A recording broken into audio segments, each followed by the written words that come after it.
Welcome to this flip through my Filofax. It's just a quick update because I've changed my diary to a week on 2 pages. I've changed the amount of diary pages that I'm carrying, and I've also pimped out some of my dividers, so I thought you might like to have a look.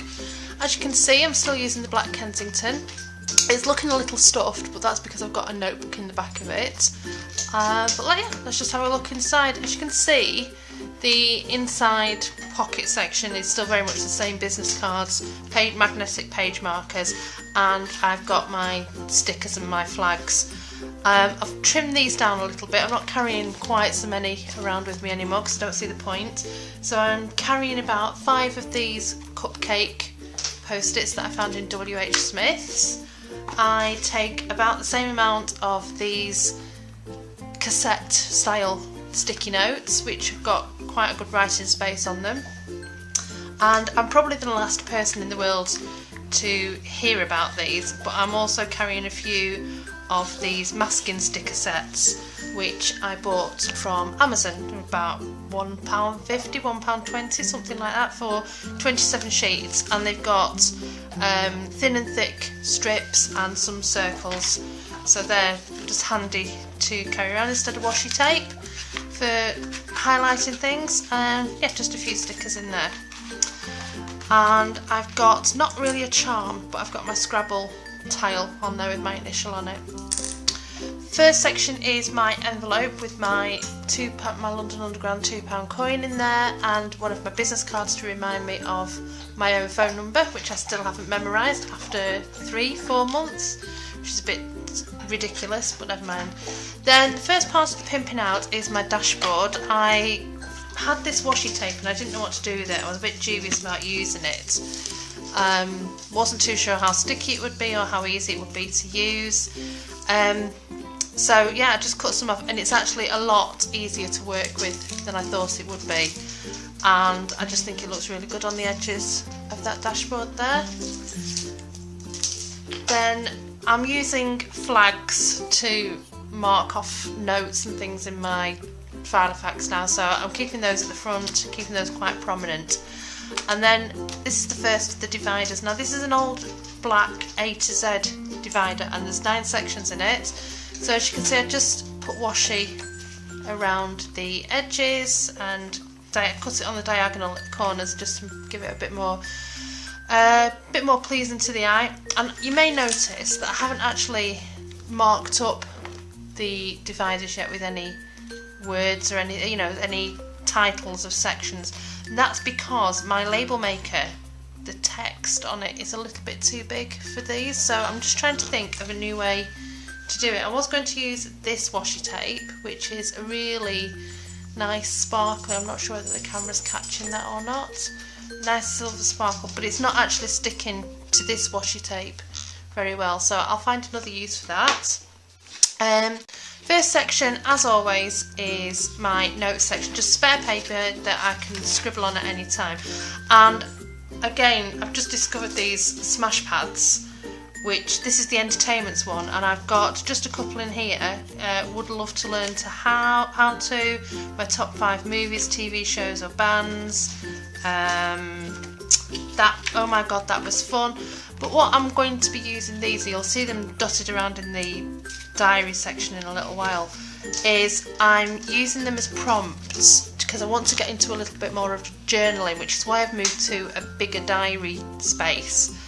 And I'm probably not going to use them exactly as it says, but I'm going to write notes on them to sort of give me ideas in my own head for blog ideas and vlogging ideas and things like that. So that's what the smash pad is going to be used for. So the next section is, you will all have seen when I converged my bullet journal and my Filofax into one. That's still sort of happening, but not in this little bit here.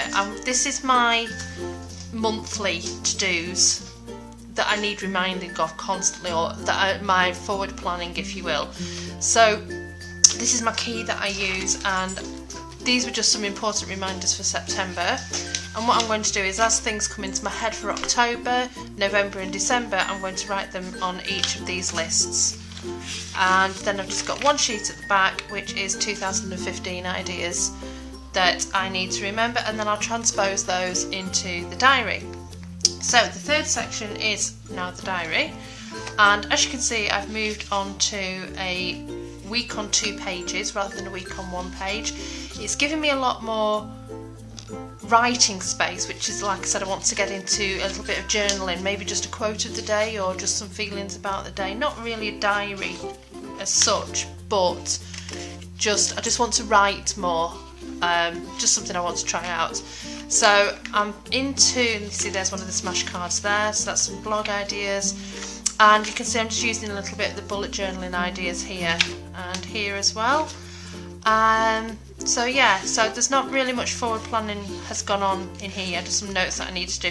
What I have done though is I'm using different washi tape on the margins for each month, just so they stand out a little bit more. And yeah, that's it. So the fourth section is lists. So this is things that I could probably do with knowing and having with me all the time. So holiday checklist, ghost signs in Lancashire. I've got a blog post that I update regularly whenever I see a ghost sign, and these are some that have been pointed out to me that I need to go and photograph and write about. Then there's a crochet pattern that I'm thinking of doing, another smash pad insert, which is the books that I want to read. I've downloaded a few of these, I've read one of them, and they're just, if I ever run out of anything to read, I'll go and download these from Amazon. Then the fourth section is my personal section, which the front page has just got some bank details on it and things, my driving licence number, my student number from when I did Open University and things like that. And then it's just a few bits and pieces about bill paying, and then I've got still got my meal plan in there, which is something that I always refer to if I can't think of something to make for tea. And then I've just got some fitness things that I'm keeping my eye on, that I might want to do.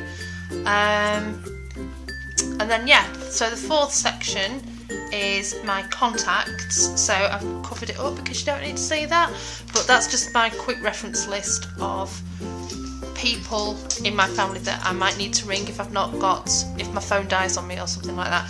And then through here it's all addresses of people that I really don't need to lose their details, so that's all in that section. Then this is my blogging section, which is just lists of ideas, videos to make, stationery wish list, because I'm working with a stationery company now, which is great. Some ideas for public speaking and things like that, and some more blog and vlog ideas. Then the last section is work related. So this is just some notes about some creative events that I might want to take part in or might want to help support, some notes from an interview that I did, and then the last section is just, as usual, other stuff, so that's just some little keepsakes there. And then yeah, in the back I've got, this will be my new style bullet journal. I've got my key in there again, and it's just a small little pocket notebook that I think is going to be handy to keep in there to use as my bullet journal. I'm trying to find the best way of how to do this, because I'm nearing the end of this. This is my Evernote book, and this was what I was originally using as my bullet journal, but now it's sort of like meeting notes and lots of things that I don't want to actually lose. So this stays in my work bag, and this is really handy, and I've used it a lot to refer back to longer notes that I don't want to lose. So yeah, so I'm using that. This is why I want to write more personal stuff in my diary. So then just right at the back, this pen loop is something that I've really struggled with, that I can't find a pen that I like to hold that will actually fit in there, and when you try and hook something onto it, it's just a little bit too long. I'd like to find a red pencil to go in here, but at the moment the pink is the only one that I can find, so that'll just have to do at the moment. And this is just a Parker pen that I like. I like the thickness of the barrel of this to hold. So what I've actually done is I've used one of the pen holders and from Bureau Direct, and I've just stuck that to the inside of the Filofax because I'm not actually using this zipped section at the moment, but I can still access it if I need to. So the pen just slots in nicely in there, and that really is it. Just a quick flick through of what I'm doing with my Filofax now. Yeah. So I hope you enjoyed that, and thanks for watching. See you all soon. Bye.